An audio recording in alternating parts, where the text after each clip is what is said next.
ಪೂಜಾ ಬುಧನೂರ್ ಏನ್ ಜಾಬ್ ಮಾಡ್ತಾಳ ಎಲ್ಲೇನ? ಪೂಜಾ ಬುಧನೂರ್ ಲೆಕ್ಚರರ್ ಇರ್ಬೇಕು, ಜಾಯಿನ್ ಆಗ್ಲಿ ಈಗ ಕಾಮರ್ಸ್ ಫ್ಯಾಕಲ್ಟಿ ಇದಕ್ಕ ಗೂಗಲ್ ಮೀಟ್ ನಾಗ. ಅದಕ್ಕಂದೆ ಪೂಜಾ ಬುಧನೂರ್ ಜಾಯಿಂಟ್ ಅಂತ. ಸುಜಾತಾ ಮೇಡಮ್, ಎಲ್ಲೋ ಲೆಕ್ಚರರ್ ಸುಜಾತಾ ಹುಲ್ಲೂರ್ ಮೇಡಮ್ ನಿಮ್ದು ಮೈಕ್ ಆಫ್ ಮಾಡ್ಕೊಳ್ಳಿ. ಸುಜಾತಾ ಹುಲ್ಲೂರ್ ಮೇಡಮ್ ನಿಮ್ ಮೈಕ್ ಆಫ್ ಮಾಡ್ಕೊಳ್ಳಿ. Thank you.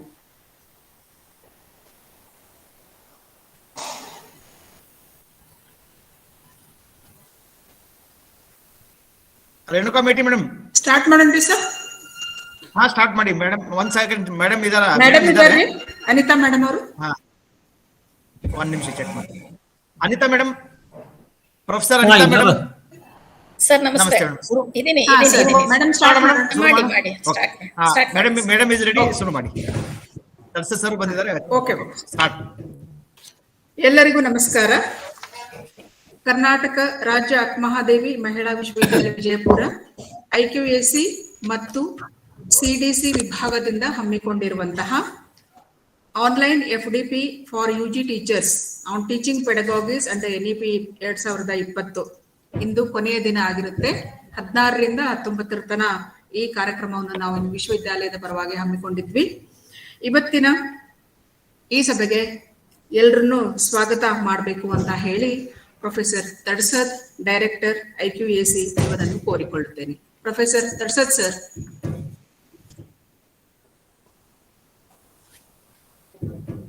ತಡ್ಸದ್ ಸರ್.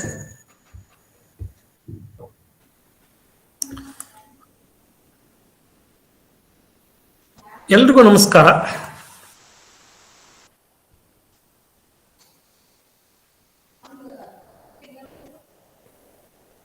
ಕೇಳ್ತಾ ಇದೆಯಾ ಮೇಡಮ್? ಎಲ್ರಿಗೂ ನಮಸ್ಕಾರ. ಕೇಳ್ತಾ ಇದೆ sir.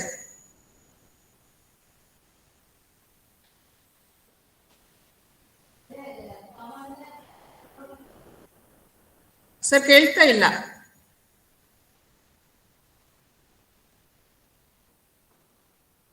Am I audible?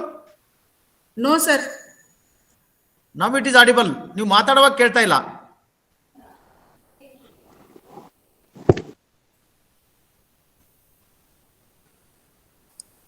You are not audible. Not audible.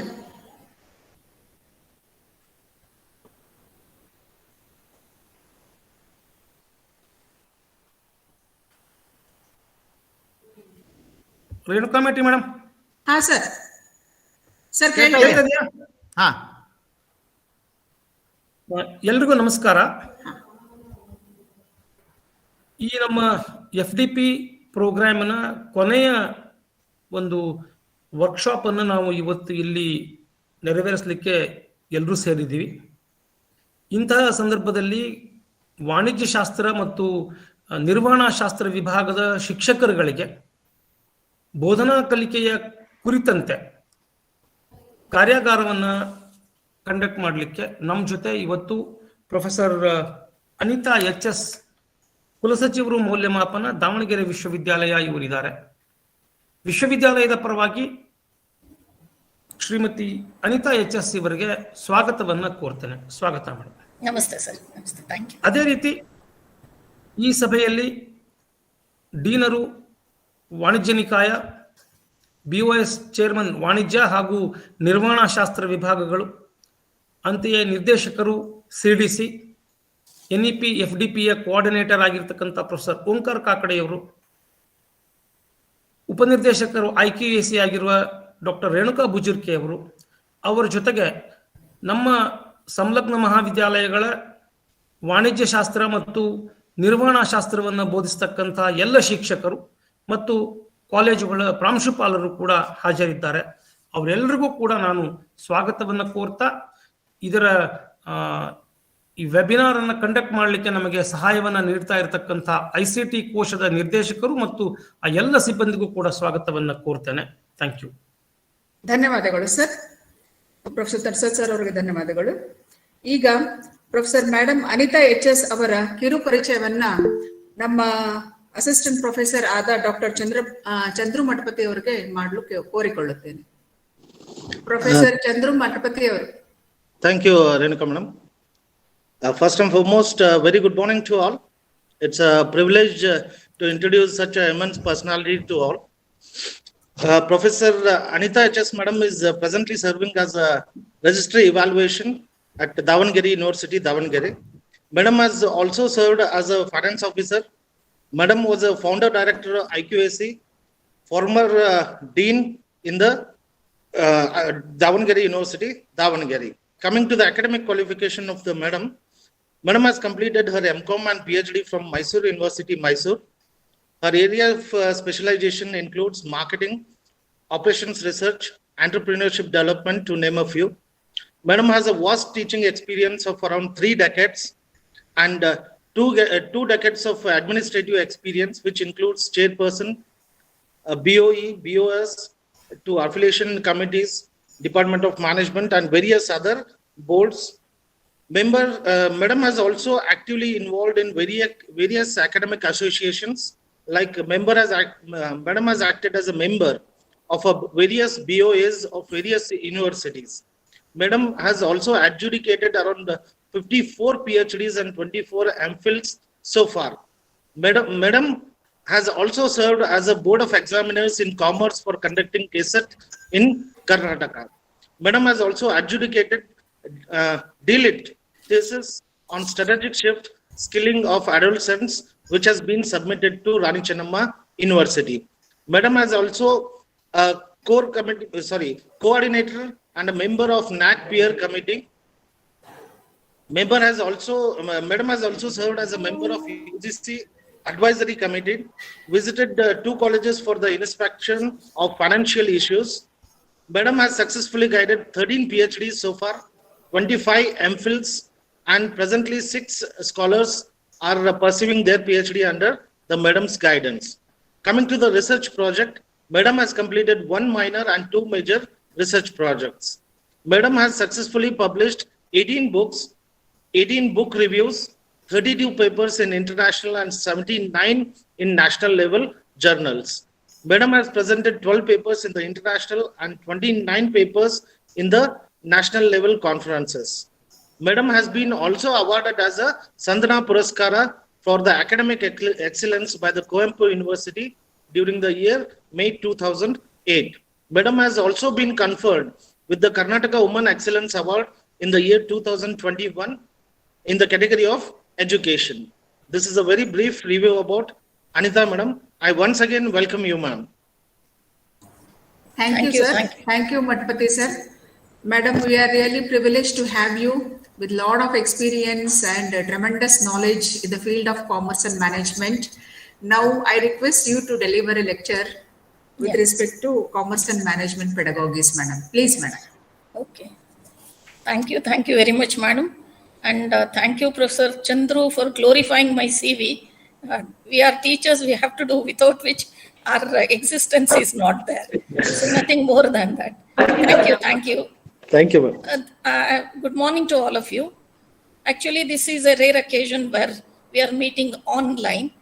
Generally, we used to meet physically all the years. And from the last 2 years, I think because of the pandemic, we are meeting online. And probably if at all you had invited me to personally come there and give a lecture, I would have avoided, I think. But physical travel and all we would have avoided. But this is a rare occasion where online at least we can meet and exchange some views. So on this occasion, first of all, let me thank the university itself and Honorable Vice Chancellor, who is a good friend of mine, for having extended an invite for me to be a part of this academic exercise. I'm really grateful to her. And Professor Onkar Kakade, who is regularly in touch with me from day 1 of this marathon program. I thank him also. Just now, Professor Tarsad spoke and Professor Chandru spoke, and Madam is also here, and very many teaching fraternity, all teachers, undergraduate as well as postgraduate teachers have come online just to have share of views with us. So let me start with some preamble before we get directly into the structure of BCom syllabi. So I think I will start sharing the screen with basic minimum prelude for this particular presentation. So just tell me whether it is visible.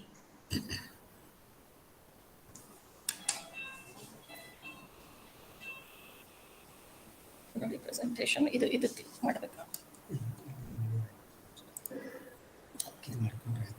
it is visible. Yes, madam. Yes, madam. Okay.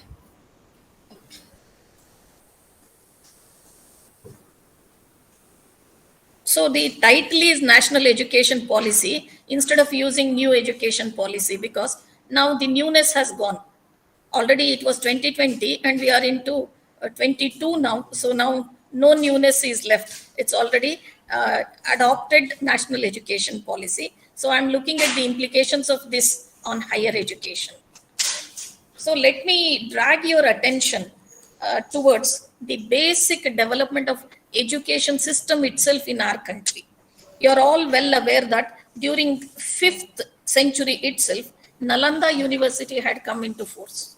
So the concept of education system was already instilled in us. And during 10th century, Takshashila University had also come into existence. So these are the basic things where we can just have a retrospection of all these systems which were existing, and Gurukula concept was in existence during these days. And we are sure that we can classify the education system into two broader groups. One is pre-British period, wherein by and large the Indian citizens were forced to learn English. On the post-British period, so many education policies have come up. So this is basically a broad classification. One is pre-British period education system and post-British period education system. And the first education policy, there are so many education policies now.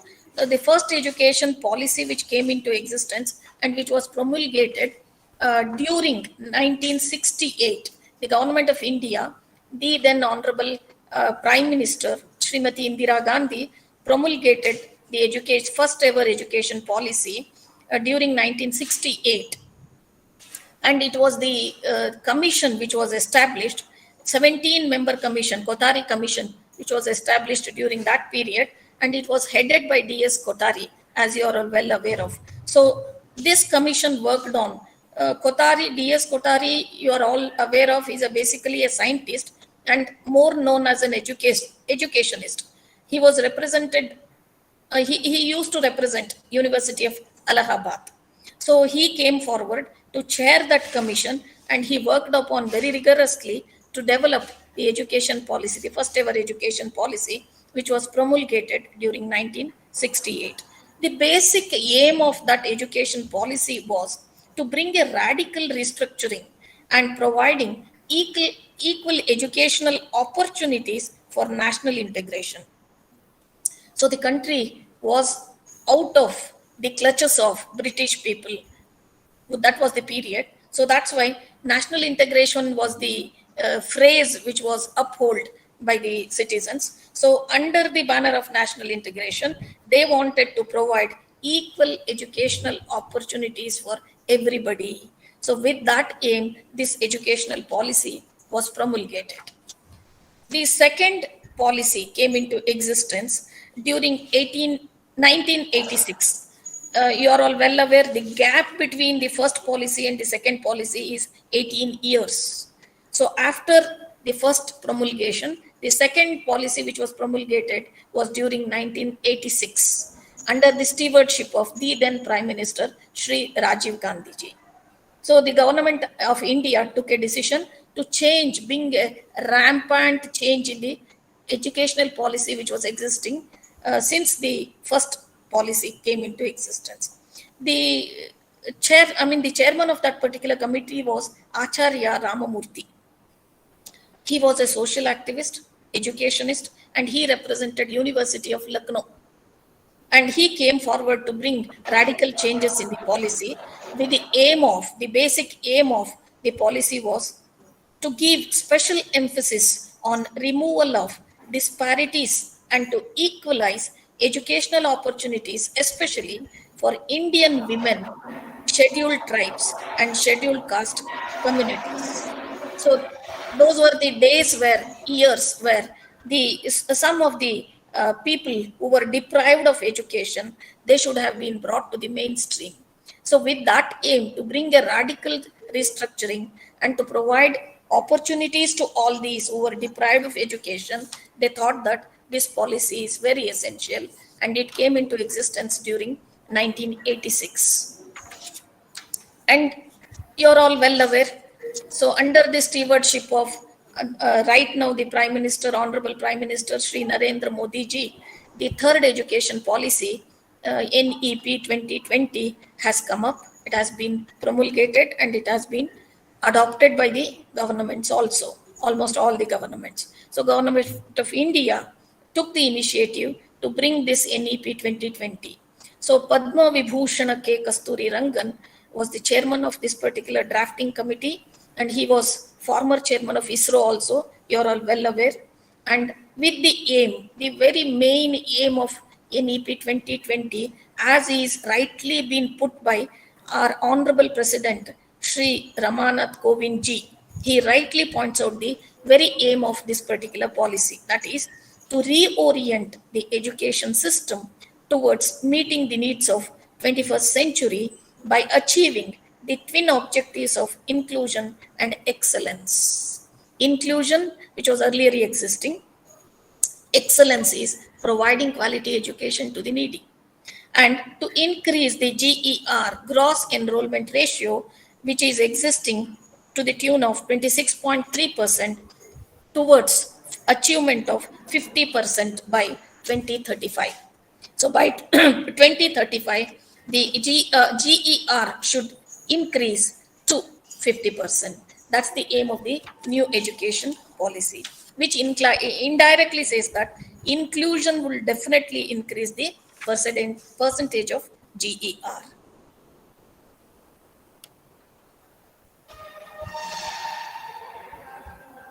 Next question is, why new NEP? Why we need this national education policy, new national education policy? As of now, I told you, the newness is not there. It has already become an old education policy. Now we are into 2022. The very objective is to bridge the gulf between the current system of education and what is required in the 21st century. We have seen that from the first education policy up to 2020, we have passed 34 years. So after a long gap of 34 years, we are adopting a new education policy. So this new education policy will definitely bring the bridge. It will build a bridge between the gulf which is already created between the earlier system as well as the new system which has been brought into force. Another objective is to have holistic and multidisciplinary education to produce employable graduates with integrated personality, to increase and instill the required skills in the candidates, to make them integrated personality in a holistic view. So in a holistic view, and even to bring multidisciplinary education system. A particular student who is very interested in learning very many disciplines can put together all such disciplines and study. As a graduate, he can come with multi skills. So he becomes employable in the open job market. This is the aim of, one of the aims of the new education policy. Another objective is the growth will be in both public and private institutions with a strong emphasis on developing a large number of outstanding public institutions. We have been watching that public institutions are becoming weakening. They're getting weakened. So they have to increase their strength. So large number of such outstanding public institutions have to come up and they should fill in strength. This is the long-standing aim of the new education policy. One more is, a university will mean a multidisciplinary institution of higher learning that offers both undergraduate and postgraduate programs with high quality teaching, research, and community engagement. If you restrict yourself offering high quality teaching and research, it doesn't suffice. You will have to see into the contribution which the education institution and individual student will discharge towards the society, getting himself into engagement. So community engagement should be there. So this community engagement is underlined in new education policy, which was very much missing in the earlier two policies. One more objective is, all higher education institutions will be equipped with the basic infrastructure and facilities, including clean drinking water, clean working toilets, smart boards, offices, teaching supplies, libraries, labs, and pleasant classroom spaces and campuses. This will not happen within few months and within a year or two. This takes time, but the objective is very appreciable because all these definitely underline the importance of an higher education institution. So all such higher education institutions possess all these facilities. If they possess these facilities, definitely you can call it to be an outstanding higher education institution.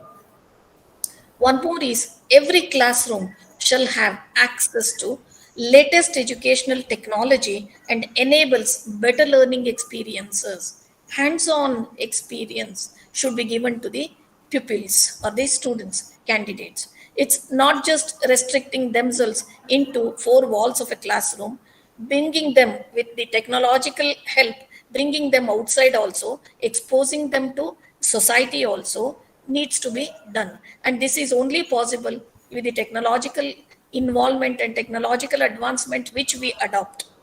This is one of the aims. Next one is faculty will be given freedom to design their own curricular and pedagogical approaches within the approved framework. Probably you might have already sensed and noticed that almost more than 1 year, the committees which were formed for framing the syllabus, framing the regulations, were working very rigorously towards it. So after so many screening modifications which have been done towards development of a curriculum, the framework which was expected to be developed by these expert committees were done only after, and sufficient freedom was given to all the committees to design their own curricular and pedagogical approaches. And they had given a framework. The approved framework was given. Within that framework, the expert committees were working, and they have worked very rigorously, and the syllabi has been kept ready now for the usage. That was one of the aims of educational policy. One more is higher educational institutions will have clearly defined independent and transparent processes and criteria for faculty recruitment. This is yet to be seen because this is one of the objectives. It's been said that whatever you do in the form of the criteria for selecting teachers at the undergraduate level as well as postgraduate level in universities, then it should be very transparent. The process which you follow should be transparent, well defined, and independent of anything. So this could be seen in the years to come because this is one of the objectives. Then the next issue is what the government of Karnataka has taken as its initiatives to implement this particular new education policy or national education policy 2020. As you are all well aware, a task force for developing implementation framework of national education policy 2020 under the chairmanship of Dr. Timme Gowda sir. So you are all well aware, he took the initiative and he was made the chairman of the task force, and implementation framework was developed, and he started working, identifying several committees. Later on, curriculum framework drafting committees were constituted, and several, depending upon the faculty, they constituted many committees. And after the constitution, each committee started working on it. And a separate committee was also framed for the purpose of looking into governance and regulations. It was also constituted, and several subcommittees were also working on it. And one more major committee was formed to look into governance and regulations. And later on, this was also submitted to the Higher Education Council. And faculty and subject-wise subcommittees were also constituted for the purpose of building up the curriculum framework for UG programs, because it has to be instituted at the undergraduate level. So that's why they thought that the committees should work from first year, that is first semester of the undergraduate level. So if they start from first year undergraduate level, the program until the one cycle is finished, all the courses can be developed in a regular framework to which the subject-wise committees work upon the syllabi can fit into the outer framework and which can be implemented. So there are a number of commonly used terminologies in the national education policy. You might have already now used to, because we have already implemented it. but still I want to drag your attention towards some commonly used terminologies. One is discipline specific core course, DSCC. It's a course which should compulsorily be studied by the candidate as a core requirement. It shows the domain knowledge of a candidate. The purpose of fixing core course is to ensure that all the institutions follow a minimum common curriculum so that each institution or university adheres to common minimum standard. Why this is required is a question. We have been watching many of the teachers who are online now can understand that a big lack of common minimum standard has put every university into so many glitches and hurdles. I have worked as the chairman of equivalence committee as a dean for the purpose of clearing such issues where the students get transferred from one university to another. And one such case had come during 2017, 16, 17, I remember, when I was the dean. I was about to clear one candidate who got transferred from Tumkur University to Kuvempu University. Davangere University. She was about to come to Davangere University. When her case was referred to equivalence committee, it was a surprise to me because the courses which the candidate had studied, she was about to get inducted to third semester, and we were finding out which are all the courses which she has completed in Tumkur University and which are all the courses which she is expected to study in Davangere University. When equivalence committee took into task all these things, it was a surprise for us that the candidate, apart from the regular papers in the third semester, was expected to study 5 courses in first semester, 5 courses in second semester, along with 5 more courses in the third semester. If this is the case, like a candidate is put into so much of difficulty, wherein apart from the regular 5 courses, 10 additional courses are to be expected to be studied by the candidate on a self mode. She was expected to study on her own and to give examination. So this was really very difficult for her, and this had become because of absence of common minimum standard. All the universities had the autonomy to develop their own syllabi, and they used to develop the curriculum depending upon their requirement, and there was no minimum common standard which was followed. So that's why these problems had come. Now the new education policy has taken away this difficulty and glitch out of it. So now there are the courses, main course which we call as discipline specific core course, are common to all across the universities. So that's why if at all a candidate gets transferred to the third semester, any semester for that matter, if a candidate gets transferred, there would not be any such difficulty where the candidate is expected to face. So now there would be common domain subjects, courses, which any university would offer. So that's why it is called discipline specific core course. Then discipline specific electives. The elective courses are offered by the main discipline or the subject of the study, wherein the candidates specialize in the respective domain area. So if at all he is a commerce student, in the commerce field itself, he can specialize in marketing, he can specialize in human resource, he can specialize in taxation, accounting, depending upon a particular domain, special courses can be offered. So this is an elective course which is offered by the main discipline or the subject itself, wherein the candidate would specialize in the respective domain area. So he is a marketing expert. He is expert in accounting. We can identify a pupil or a candidate by the discipline specific elective which he takes up in the course of his learning. The university or the institute may also offer discipline related elective courses of the interdisciplinary in nature. So for example, if the commerce people want to take up the electives in economics also, it's also possible. It all depends on how do you build up your syllabi. The next one is open elective courses.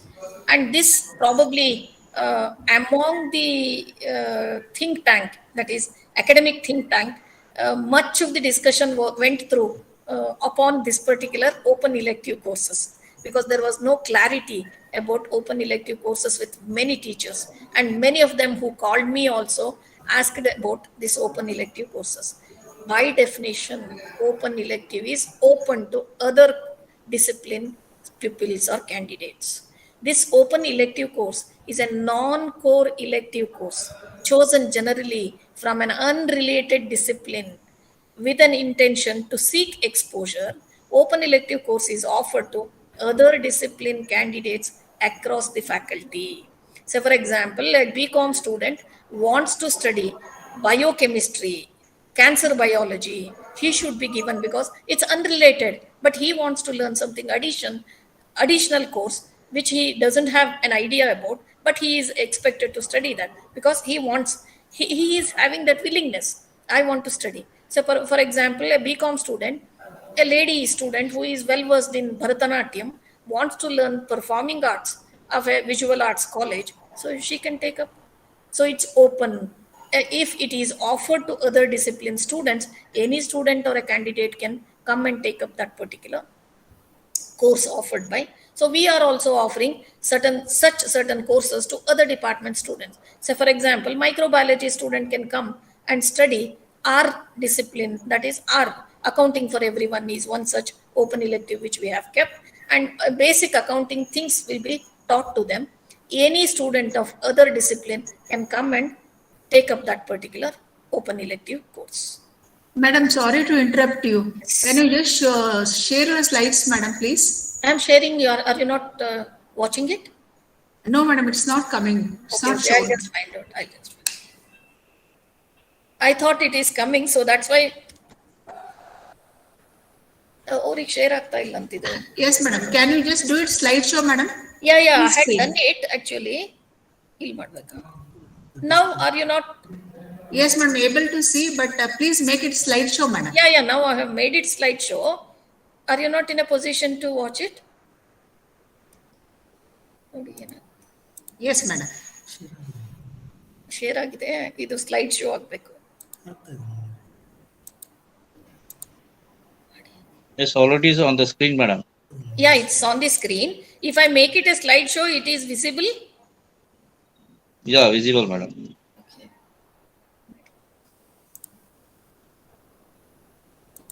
Now, sir, it is visible.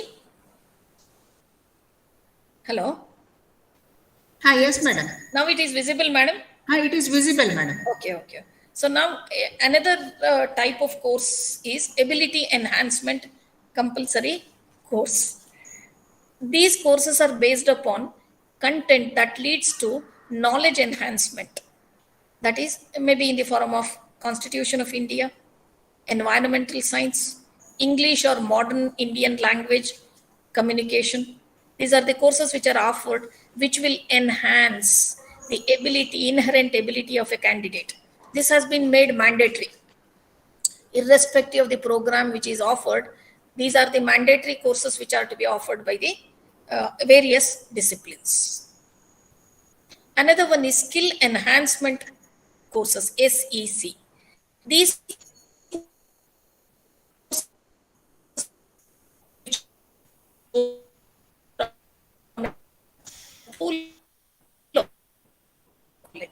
these hands-on training competencies which will increase the competencies of the candidates and the skills. This will help the students to enhance their built-in skills. There are a number of glaring features of New Education Policy 2020. One is multiple entry and multiple exit, which is very much discussed in the circles. What is this multiple entry and what is this multiple exit? We used to see in the old pattern, that is old education policy, that if a particular candidate gets admitted to first semester, until he finishes third year, the last semester, sixth semester, the candidate would not have been allowed to go out. He was expected to complete 3 years of the program and he would have been given the certificate of having completed the degree only after completing 6 semesters. But now this is not the case. If he tries to enter into after the first year, takes a break, once again wants to come and join for the second year, he is allowed. So multiple entries are there. Whenever he wants to come and complete the course, he can come back. Multiple exits are also given. After finishing the first year, if he wants to exit, he will be given one certificate. Diploma certificate would be given, PG diploma certificate will be given, degree certificate will be given, and then one after finishing the entire 4 years program, honors degree certificate will also be given. So this is one of the glaring features of National Education Policy 2020. One more is academic bank of credits, wherein you might be knowing that the entire policy is built upon CBCS only, choice-based credit system. So each hour of teaching is backed by 1 credit. 1 hour of teaching is equivalent to 1 credit. So howsoever the candidate keeps on adding so many credits by making a choice of various courses offered by the institute, he can pull on such credits and put into his academic bank. There is one academic bank created for each individual candidate, and he can go for opting for so many courses offered by other institutes also, apart from the main institute where he is studying. Over and above that, say there are MOOCs courses, there are number of courses offered by UGC under SWAYAM. So many courses are offered to the candidates online also. For all such courses, there are credits. So if he provides a certificate for having completed that course, such credits can be added to academic bank of credits. So he can keep on increasing the academic bank of credits in the bank. Then one more is integrated personality or overall development of a student. Hitherto we used to see only preparing a candidate for the course which or the program to which he was adopted or introduced to. But now that this is not the case, because we have multidisciplinary approach.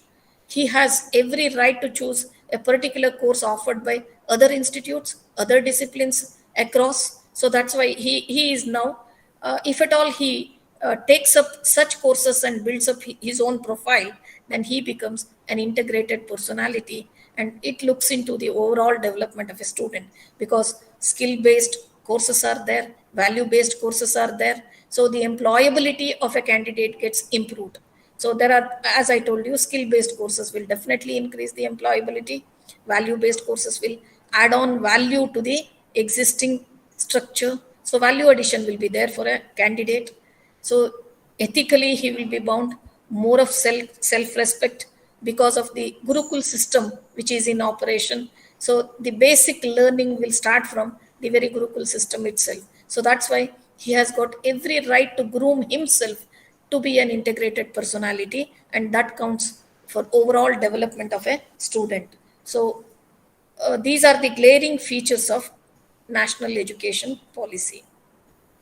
Now I am going to shift on to the Scheme of Teaching and Evaluation, STE, for the BCom program. So it's been displayed.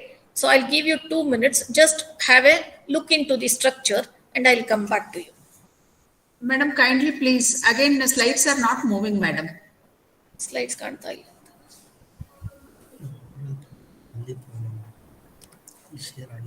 ಅಲ್ಲ ಅವರಿಗೆ ಕಾಣ್ತಾ ಇಲ್ಲ ಅಂತಿದ್ದಾರೆ. Madam, it is shared. It is No, it is sharing, madam. Yeah. If I do it in the that is slide sharing, probably you're not in a position to. Madam, because my slides are not shown when you are talking, madam. Now it is visible. This is visible, madam, but they are not moving, madam. No, I'm moving actually. No. Now it is visible. Yeah, Madam. yeah, it is visible, madam. Now. This is the slide which I spoke just now. Now I'm moving. This is the next slide. Yeah, madam. It's visible, no? Yes, madam. Yeah.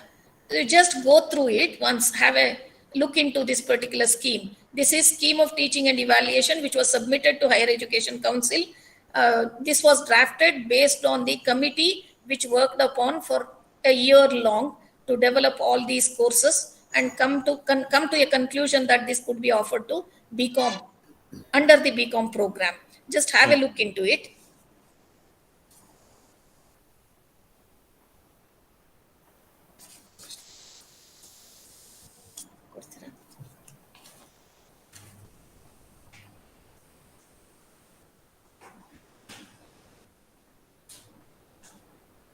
You are watching it, no, ma'am? Yeah. Yeah. So now you can watch it, where basically we have the structure which is developed based on LTP model, that is as is being directed by the UGC, lecture, tutorial, practical. So LTP model has been adopted, and we had some directions from the Higher Education Council. The constitution, that is semester end examination, should be for 100 marks. The composition should be 60-40.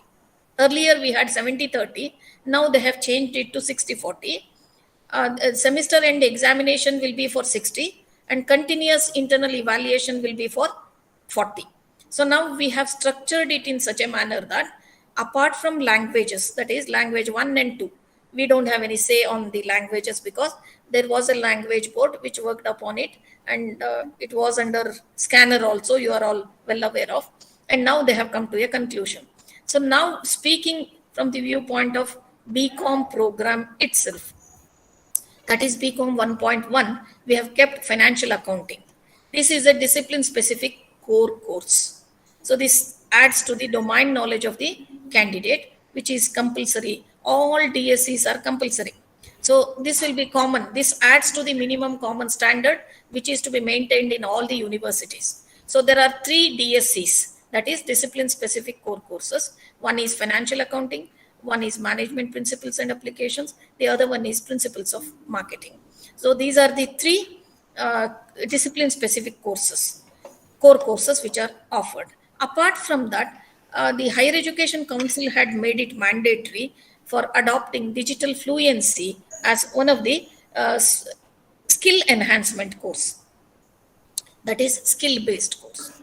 So technologically, candidates are expected to equip themselves with that intention.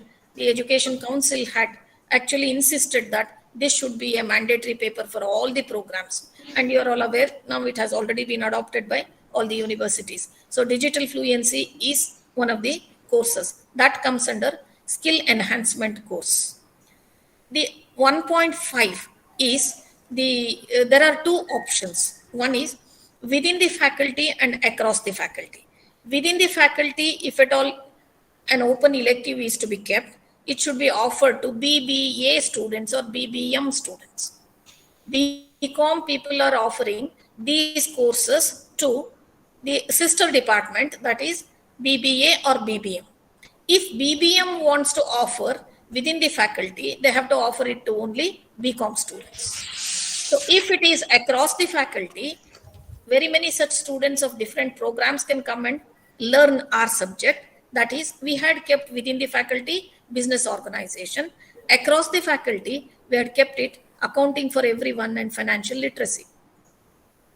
Here, there were so many questions by very many such universities regarding open elective. Should it be kept within the faculty or across the faculty, or should we offer it to only BBM students, BBA students and all? So we have kept it open, and even the Higher Education Council has told it is left to the concerned university to take a decision whether to offer it across the faculty or within the faculty. So that's why we had kept both of them, that is within the faculty as well as across the faculty. So there are candidates, students who have come up to take up accounting for everyone. There are students who have taken up financial literacy, and even BBM and BBA students have opted for business organization also. This is the structure. You can observe here financial accounting, LTP, you can observe lecture is for 3 hours and tutorial is absent 0 and practicals 2. So this came up because of the workload problem with the undergraduate teachers. So if you directly keep it as 4 hours of teaching, then it would not be possible to fill up the requirement or to meet the requirement of the Higher Education Council for the prescribed credits. So that's why we thought that practicals, if we keep it 2 hours of practicals, which is equivalent to 1 hour of lecture, if there are number of batches, practical batches like batch 1, batch 2, batch 3, if at all 2 practical batches are done, then they can claim 2 hours. If 4 batches are there, they can claim 2 hours. So 1 hour is 2 hours of practicals are equal to 1 hour of teaching. So if batches are more than 1, then definitely it adds to the workload. So they wanted that, so that's why we have bifurcated that. Direct lecturing is for 3 and practicals is for 2. So 2 hours it is equivalent to 1. You can keep on making +2 depending upon the batches which you make. But in case of management principles and applications, you can see as it is purely a theory oriented paper, we have kept directly 4 hours. This is purely for the purpose of helping the teachers who don't have practicals and don't have the number of required workload. We have made it 3 + 0 + 2. And for OEC, however, they have kept 3 hours of direct teaching and 3 credits, and we have done with it. And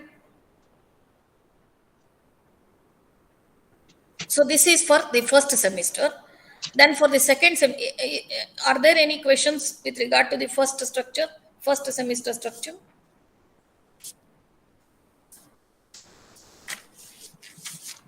Are you hearing me?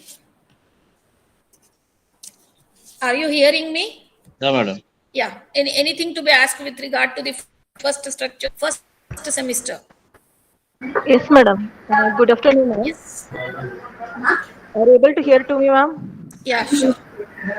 Yes, madam. How to allot the internal marks, madam, for the NEP syllabus? Yeah, I'll come to that in a later stage. For internals, we have made a composition. Yes, madam. Then anything else? No, ma'am. If it is 2 branches, then we have to take the decision 2 practical classes like this. Yeah, 2 practical hours, which is equivalent to 1 lecture, Yes, 1 hour of sir. lecture. So say for example, you have more than 100 students in a class. You can make 2 batches, 55 batches. Then you can claim 2 hours each. Then instead of 4 hours, it will be 5 hours. Yes, madam. Workload will increase. For the purpose of helping the undergraduate teachers only, we have distributed the workload into 3 + 0 + 2. Madam, if it is student strength is 60 students, 65 like this, we can divide our. We have kept it as 1 batch should be equivalent to 50 students. Okay. 50 students batch. Thank you, madam. Then coming to second semester, apart from the languages, you can see the first BCom paper is Advanced Financial Accounting. There are 3 DSCs, discipline specific core courses. One is problem oriented. So the second one is also problem oriented. Third one is a theoretical one. So Advanced Financial Accounting, DSC, Business Mathematics. Here we have kept corporate administration as a option for the people who demanded actually. At the Bangalore, when we were developing this structure, some of the colleges approached Dr. Thimmegowda stating that they want corporate administration as one of the core courses. So we have kept it open for the universities. Whether they want to offer business mathematics, they can offer. Otherwise, they can go for corporate administration also. Either or. Then one is law and practical. The other one is law and practice of banking, purely a theory one. So you can see the composition of LTP there. For advanced financial accounting, 3 + 0 + 2. For business mathematics, 3 + 0 + 2. For law and practice of banking, 4 + 0 + 0. So purely theory. Next Yes. slide. Next slide. Slide is not visible. It's not visible. Actually, Yeah. now Yeah, ma'am. it's visible now. Yeah. Okay. Because if I made it a slideshow, probably you are not in a position to see it. So this is visible now. Yeah, madam. The old. Okay. Now you can observe That is, there are 3 discipline specific core courses. All of them, 2 of them are practical oriented. So LTP says that 3 plus 0 plus 2. One is pure theory, 4 plus 0 plus 0. Apart from that, there is 2 mandatory courses. One is health wellness or social and emotional learning in the second semester. And then environmental studies has been made mandate. This is ability enhancement compulsory course. So this health wellness, they have kept it under value-based course, and environmental studies is kept under ability enhancement compulsory course. So this is to be compulsorily studied by, and our students are used to study environmental studies. The next paper is open elective. Here also we have made it 2 categories. One is within the faculty, second one is across the faculty. Within the faculty, retail management is kept. That is to be offered to BBM or BBA students. Meeting Across the faculty, Shravan Kumar ದಯವಿಟ್ಟು ನಿಮ್ದು mute ಮಾಡ್ಕೊಳ್ಳಿ. Shravan Kumar, across the faculty, ದಯವಿಟ್ಟು ಎಲ್ಲರೂ mute ಮಾಡ್ಕೊಳ್ಳಿ. Disturb ಆಗುತ್ತೆ ಮೇಡಮ್ಗೆ. ದಯವಿಟ್ಟು ಎಲ್ಲ ಅಧ್ಯಾಪಕರು ನಿಮ್ಮ ಇದನ್ನ ಮ್ಯೂಟ್ ಮಾಡ್ಕೊಳ್ಳಿ. ದಯವಿಟ್ಟು ನೀವು ಮಾತಾಡೋದೆಲ್ಲ ಇಲ್ಲಿ ಡಿಸ್ಟರ್ಬ್ ಆಗುತ್ತೆ. Thank you. Continue madam please. Okay. So the open elective courses have been split into 2 categories. One is within the faculty, another one is across the faculty, as we did it in the first semester.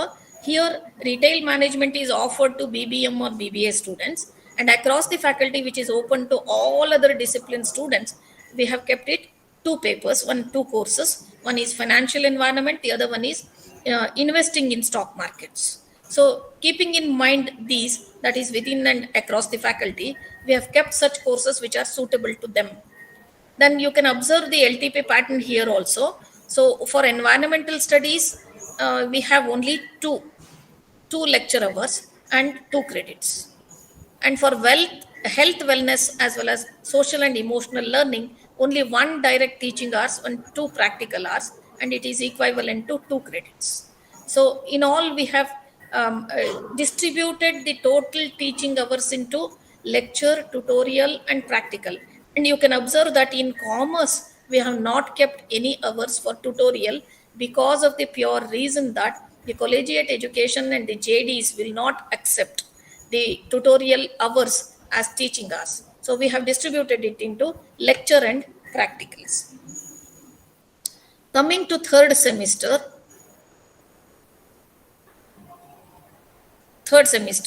we have once again, apart from language papers, we have corporate accounting, business statistics, cost accounting as the discipline specific core courses. Then they have kept skill enhancement course as the artificial intelligence. Then here we have open elective course as advertising skills or entrepreneurial skills.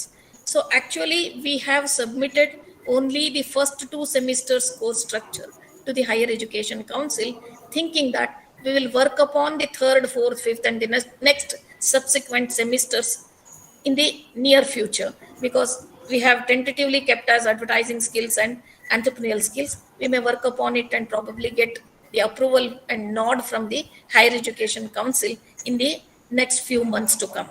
We are working on it. So this you can observe, where LTP we have all the 3 plus 0 plus 2 for corporate accounting as its problem oriented paper, business statistics 3 plus 0 plus 2, cost accounting 3 plus 0 plus 2, then artificial intelligence, it's 2 credits but 1 hour of direct teaching and 2 practicals. In case of open elective course, we have 3 direct teaching hours. In the 4th semester also, apart from languages, we have our commerce courses offered. One is advanced corporate accounting, discipline specific course, where we have made a provision for 3 plus 0 plus 2. Then the second paper is costing methods and techniques. This is discipline specific course. Somanagouda SK ದಯವಿಟ್ಟು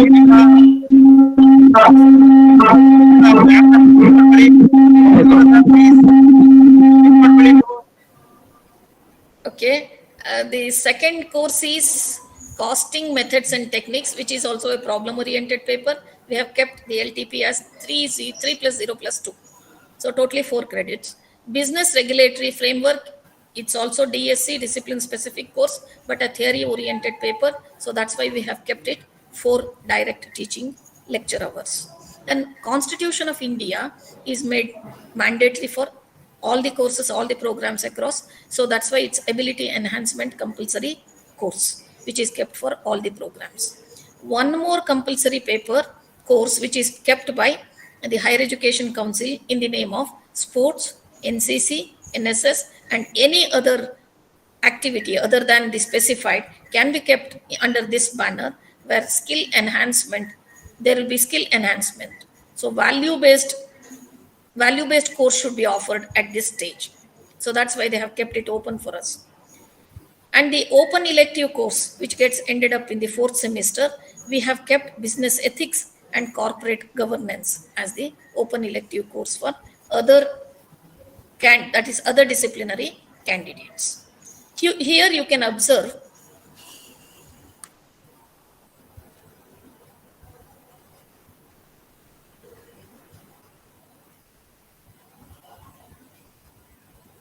after the second semester, there is exit option with a certification, which will help him, that is to prove his ability to solve well-defined problems.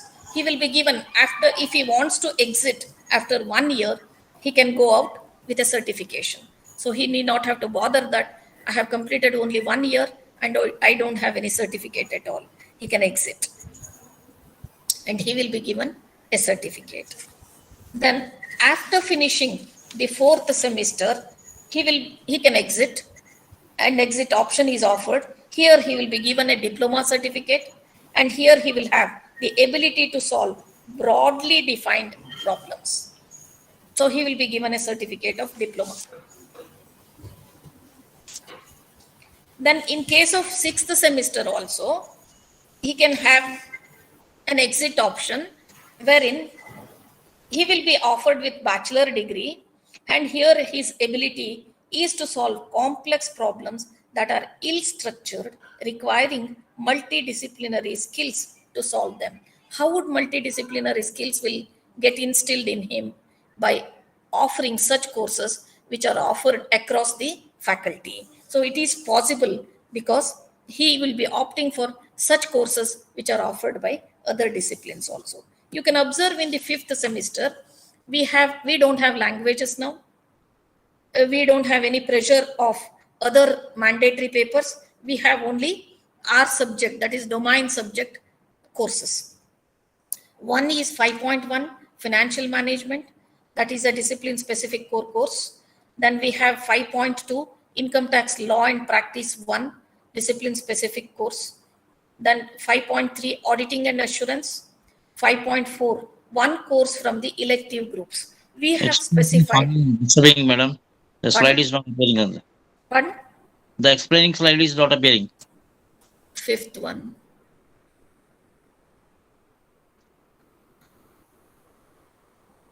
Just a minute.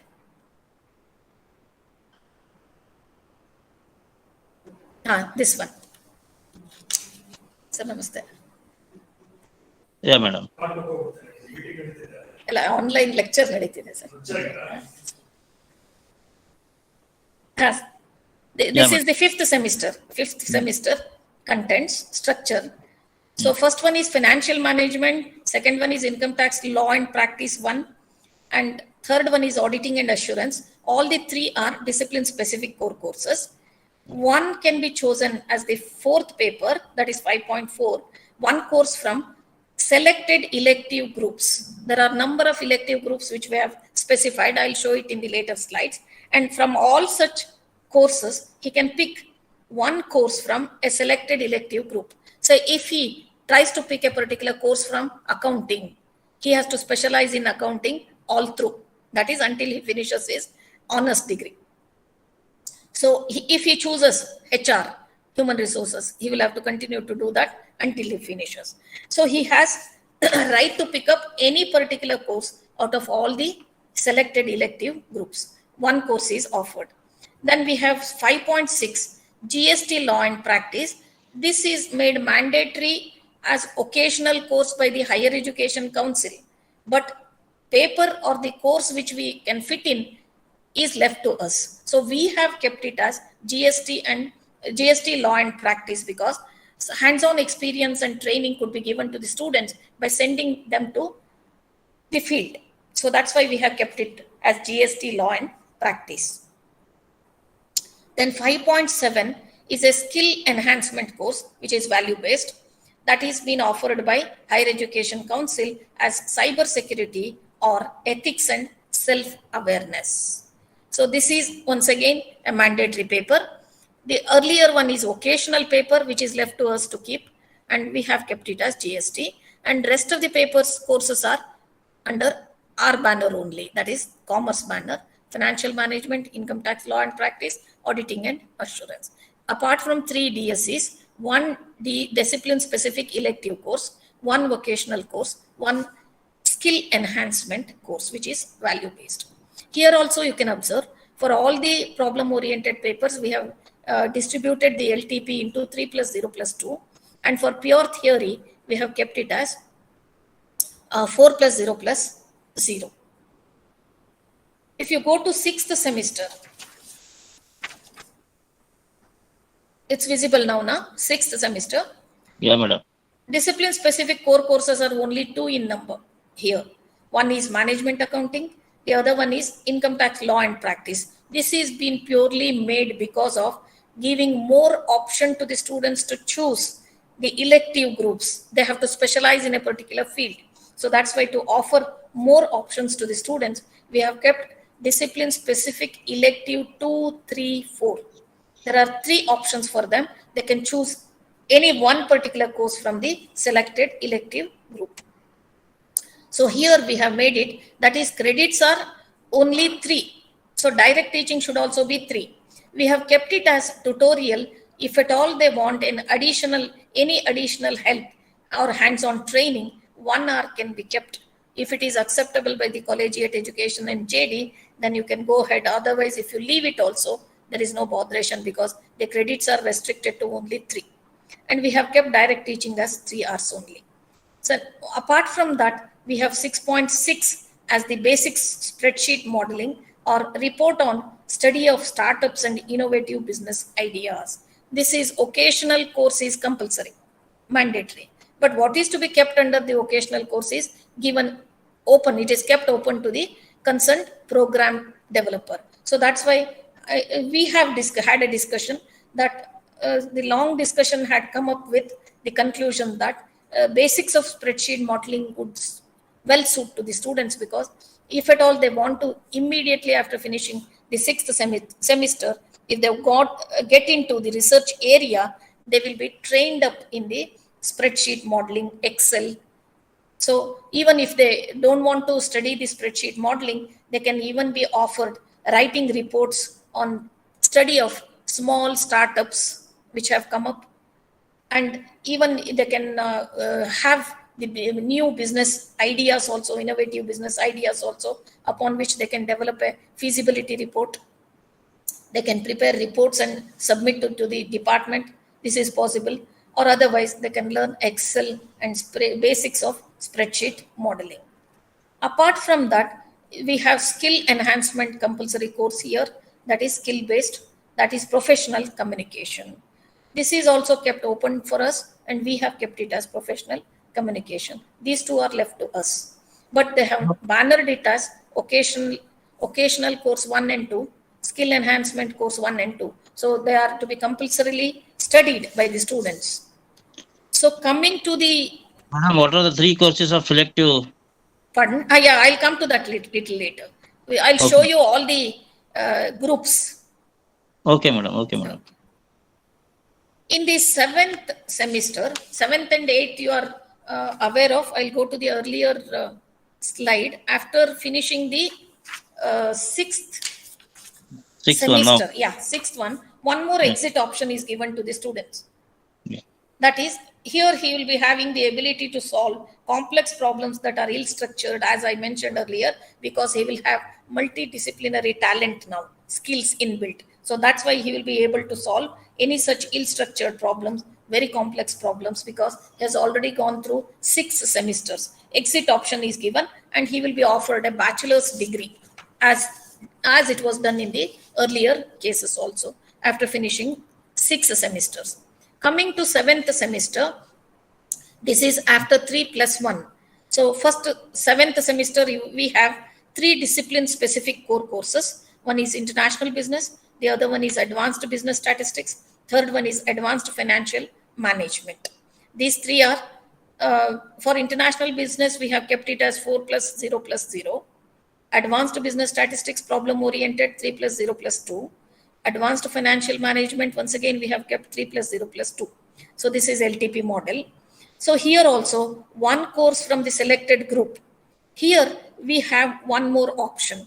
That is up to 6th semester, he has to select and go through only the selected elective group which he had done in the 5th semester. 5th and 6th, they continue. If at all he wishes to continue in the same group for the 7th and 8th, he can be allowed. Or if he has a chance to, if at all he is offered a chance to go to next elective group, he should be offered. He should not be detained by, he should not be restricted by continuing in the same elective group. He can be offered even the other elective group also. So for example, up to 6th semester, he has chosen marketing. In the 7th and 8th, he wants to choose human resource or accounting. He can shift up onto another elective group.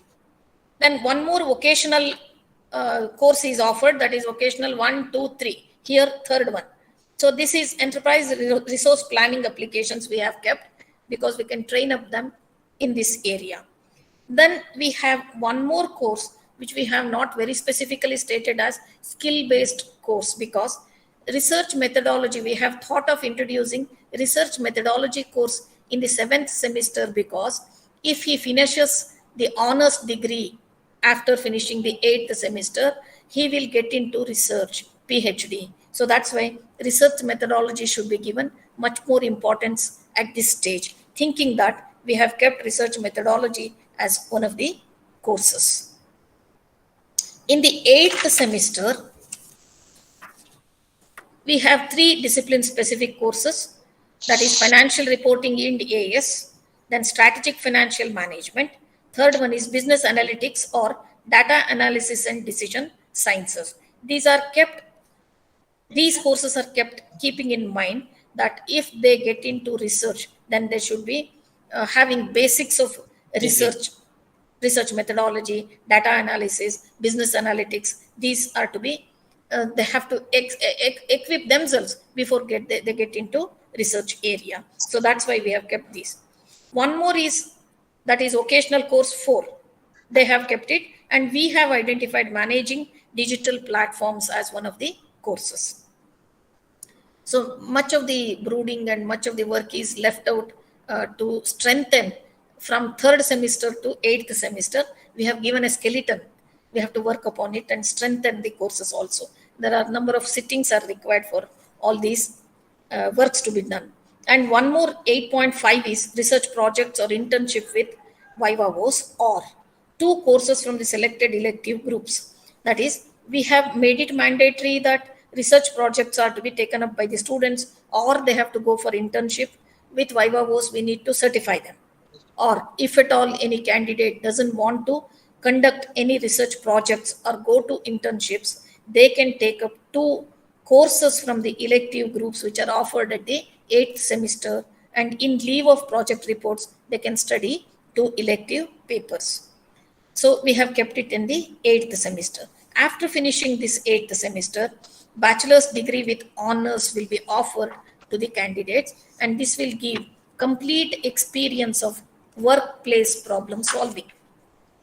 They would be capable of solving on the spot the problem which crop up. So this is the idea behind. Somebody was asking about the internal assessment pattern, that is continuous internal evaluation, how it is done. So we have made it That is, we have divided the complete CIE into this pattern.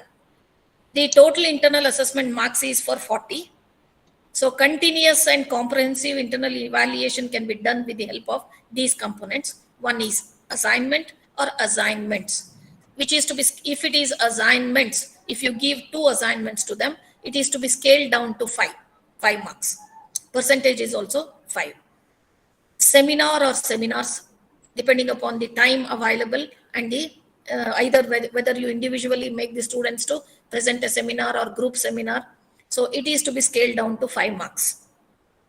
Then practical activities can be conducted like group discussions, one-to-one talk, or even pick and speak, any such activities. I'll give you a host of such activities in the later stage, but such activities, practical activities can be conducted. Say, make them to visit an income tax practitioner and get hands-on information, submit 2 pages report. This is a practical activity. So this can be done for 5 marks. Then internal assessment, IAT, internal assessment tests. So if you conduct 10 marks each, it is to be scaled up to 20. If you just make it for only one test 20, it should be kept for 20. Or if you make it for 20, 2 tests, scale it down to 20. So that 5 plus 5 plus 5 plus 20 will be 35. Then attendance is kept for 5 marks. So for attendance, you need to earmark 5 marks, which constitutes 5% of the total kept for internal assessment. So this totals up to 40. And the semester end examination will be for 60. So totals up to internal plus semester end examination will be for 100.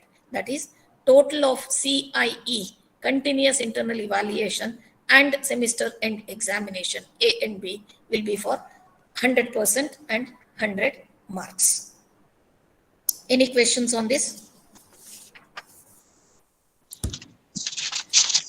Madam, you explained for this selected subject. Yeah. Hmm. The internal assessment over? Okay, madam. Okay. This is for attendance. We have kept this stream, that is up to 74%, 74.990. Yeah. This generally will be kept by the individual universities. Yeah. We have internal assessment test pattern also specified by the Higher Education Council. And of course, in the Board of Studies of different universities, they have made a little change, I think. For total 24 marks, the division is like this. You can have a look into it. Section A, answer any 2 questions. That is 3 marks each, 6 marks. We'll have 3 sections, A, B, C.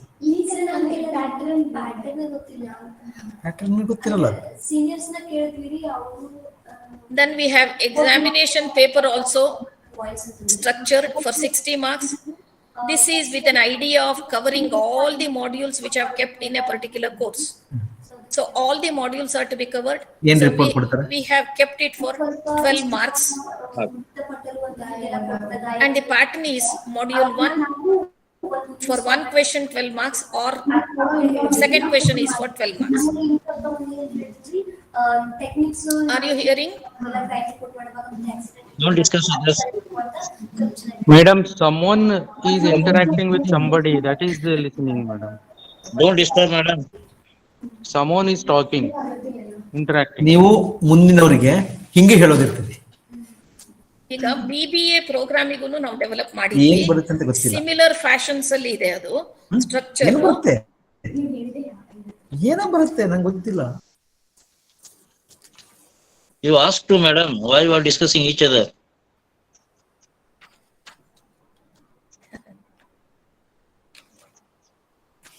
Okay.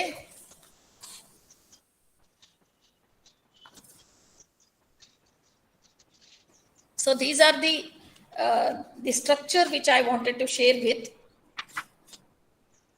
Do you want me to identify where continuous evaluation is done, how to go about the practical activities to be carried on? Shall I give you a list of it? Ma'am, yes. One is individual assignments. Second one is seminars or classroom presentations or quizzes.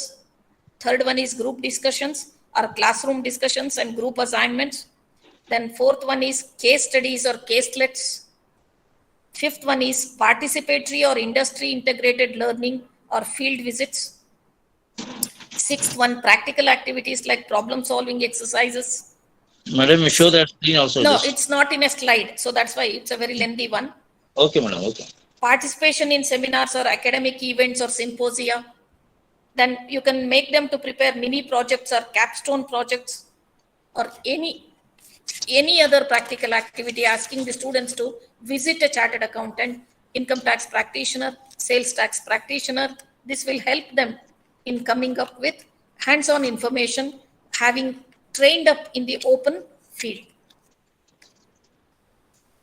Then somebody was asking for group, that is electives. Yeah, madam. Yeah, it's not been given in this slide. If at all you can hear me, I'll just read through. Then Okay. if you want me to send it by mail, I'll send it. Okay, madam. Okay. So madam. elective groups and courses are, one is accounting group. I'm speaking of group, accounting, finance, banking and insurance, marketing, human resources, and income tax. We have classified this into these groups. That is 6 groups. 6 elective groups are there. For the 5th semester, we have kept under accounting, Ind AS and IFRS. For the 5th semester only, under finance, financial markets and intermediaries. In the 5th semester, under banking, Indian banking system. Under marketing, retail management. Under human resources, human resource development. Under IT, that is financial analytics, information and technology, financial analytics. In 6th semester, under the same streams I'm speaking, 6th semester under accounting, e-business and accounting, under finance, investment management, under banking, banking innovations and technology, under marketing, customer relationship marketing, under HR, cultural diversity at workplace, then under IT, HR analytics. Then the other group, we have kept 3 papers, if you remember, that is DSE, 3 papers, courses are offered. The other one is accounting for services sector. The third one is accounting for government and local bodies. Under the 6th semester. Under finance, apart from investment management, we have global financial system and practices and risk management. Under banking, principles and practice of insurance, banking and insurance. Then insurance law and regulations. Under marketing, we have digital marketing, customer behavior and marketing research. Under HR, we have new age leadership skills, then labor law and practice. Under IT, we have marketing analytics and ICT applications in business. In the 7th semester, under the same 6 streams, under accounting, we have forensic accounting. Under finance, we have corporate structuring. Under banking, we have banking products and services. Under marketing, we have logistics and supply chain management. And under HR, we have strategic HRM. And under IT, we have DBMS and SQL. Then in this 8th semester, we have 2 more discipline-specific electives. Under accounting, we have innovations in accounting and accounting information system. Under finance, corporate valuation, analysis of financial statements. Under banking and insurance, we have e-banking, insurance planning and management. Under marketing, we have e-commerce and service marketing. Under HR, we have international HRM and employee welfare and social security. Under IT, we have web and social intelligence and artificial intelligence and machine learning in business. These are the elective courses which we have kept under 5 streams: accounting, finance, banking and insurance, marketing, HR and IT. These are the courses which are kept. We have not, I have not shown all those things in the slides because we have to sit on it and work out on it. Still we have time. So this is not finalized. It's a tentative and provisional one. So still we have time for NEP to be adopted in the second semester. But once you finish the second semester, before you get into third semester, probably we would have already made ready third and fourth semester syllabus in full. So we'll be definitely doing it. These are all the things which I wanted to share with you all. If any specific questions are there upon my presentation, you can raise. Yeah. KSAWU PG Center, Sindanur. After the honor, is there anything like they need to go again PG or like MCOM and all?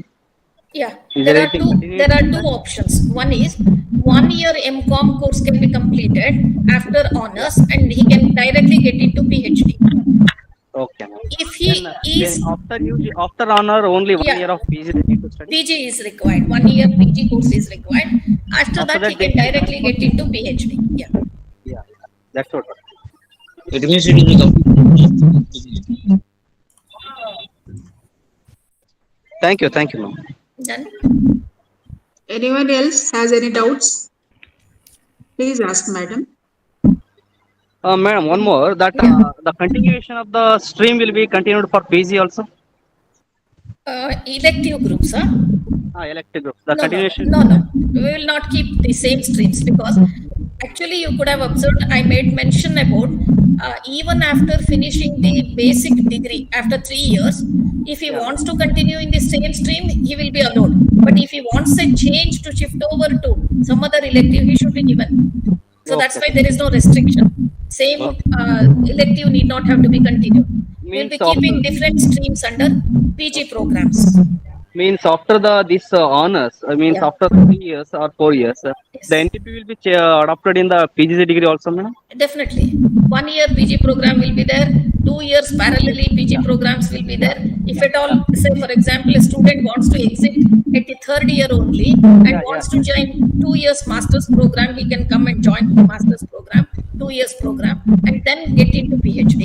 Or if at all he finishes honors degree and comes to only 1 year PG, he can finish off this and come to research. Okay. So that's why NEP will be adopted even at the postgraduate level also. Thank you.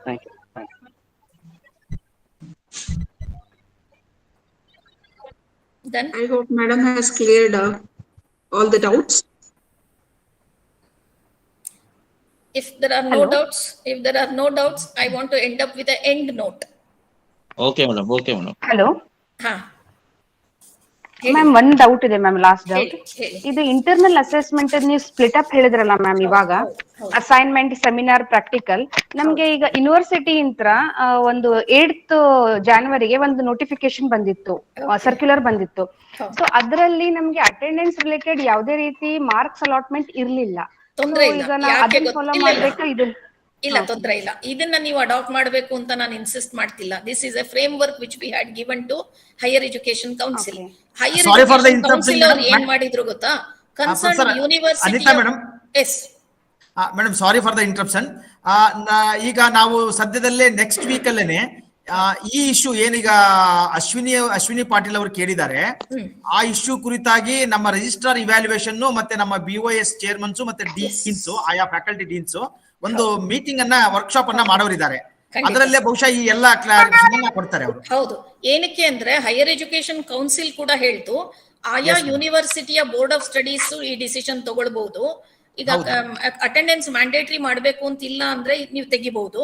ಅದನ್ನ continuous evaluation ಅಲ್ಲೇ merge ಮಾಡಿಬಿಡಬಹುದು. Attendance ಅಂತ specify ಮಾಡ್ಬೇಕಂತಿಲ್ಲ ಅಂತ. So there is no restriction. ನಾವು attendance ಇದ್ರೆ ಸ್ವಲ್ಪ out of compulsion ಓದ್ತಾರೆ ಹುಡುಗರು. ಅಂಡರ್ ಗ್ರಾಜುಯೇಟ್ ಲೆವೆಲ್ ಅಲ್ಲಿ ಆ ಸೀರಿಯಸ್ನೆಸ್ ಇರಲ್ಲ, ಕಮಿಟ್ಮೆಂಟ್ ಇರಲ್ಲ ಅನ್ನೋ ಕಾರಣಕ್ಕೆ ನಾವು ಅಟೆಂಡೆನ್ಸ್ ಇಟ್ವಿ ಅಷ್ಟೇ. But it is optional. Concern university with the help of board of studies they can wave of attendance also. ನೀವೀಗ 75% ಇರಬೇಕು ಅಂತ ನಾವು ಮಾಡಿದ್ವಲ್ಲ, ಅದನ್ನೇ ವೇವ್ ಆಫ್ ಮಾಡಿದ್ರೆ ನೀವು ಅಟೆಂಡೆನ್ಸ್ ಇಂಟರ್ನಲ್ ಕಂಟಿನ್ಯೂಸ್ ಇವ್ಯಾಲ್ಯೂಯೇಷನ್ ಅಲ್ಲಿ ತಗೊಳ್ಬೇಕಂತಾನೆ ಇಲ್ಲ. ಟೆಸ್ಟ್ ಮಾಡಿ IIT ಮಾಡಬಹುದು, seminars, group discussions, other practical activities can be conducted ಅಲ್ವಾ? Yes ma'am. Okay, thank you.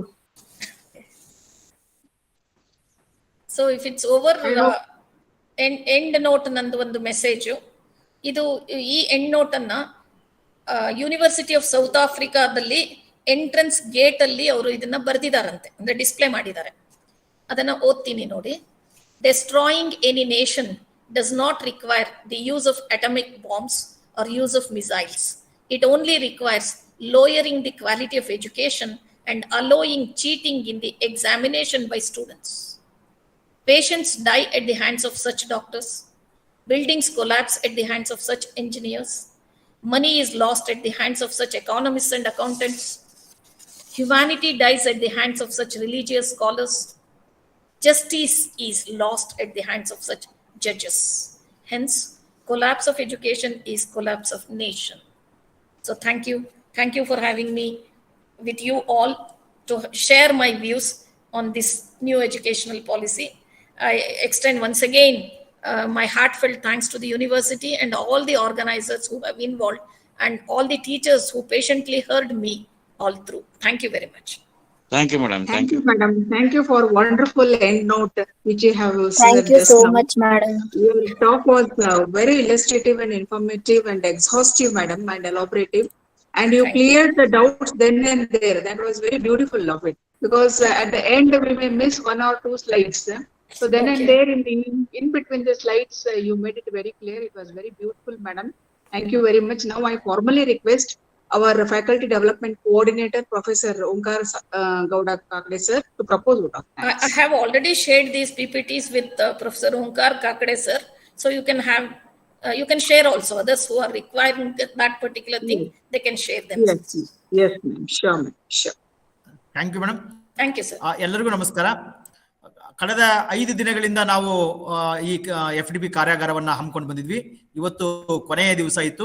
ಈ ಕೊನೆಯ ದಿನದ ಸಂಪನ್ಮೂಲ ವ್ಯಕ್ತಿಗಳಾಗಿ ಭಾಗವಹಿಸಿ ಅತ್ಯಂತ ವಿಸ್ತಾರವಾಗಿ ನಮ್ಮ ಅಧ್ಯಾಪಕರ ಎಲ್ಲ ಸಂದೇಹ ಮತ್ತು ಅನುಮಾನಗಳಿಗೆ ಉತ್ತರ ಕಂಡುಕೊಳ್ಳುವ ರೀತಿಯಲ್ಲಿ ಪ್ರೊಫೆಸರ್ ಅನಿತಾ HS ಮೇಡಮ್ ಅವರು ಸುದೀರ್ಘವಾದಂತಹ ಉಪನ್ಯಾಸವನ್ನ ನೀಡಿದ್ದಾರೆ. ಅವರಿಗೆ ಕರ್ನಾಟಕ ರಾಜ್ಯ ಅಕ್ಕಮಹಾದೇವಿ ಮಹಿಳಾ ವಿಶ್ವವಿದ್ಯಾನಿಲಯದ ಪರವಾಗಿ ನಿಮ್ಮೆಲ್ಲರ ಪರವಾಗಿ ಹೃತ್ಪೂರ್ವಕವಾದಂತಹ ಧನ್ಯವಾದಗಳನ್ನು ಸಲ್ಲಿಸ್ತೇನೆ. Thank you madam.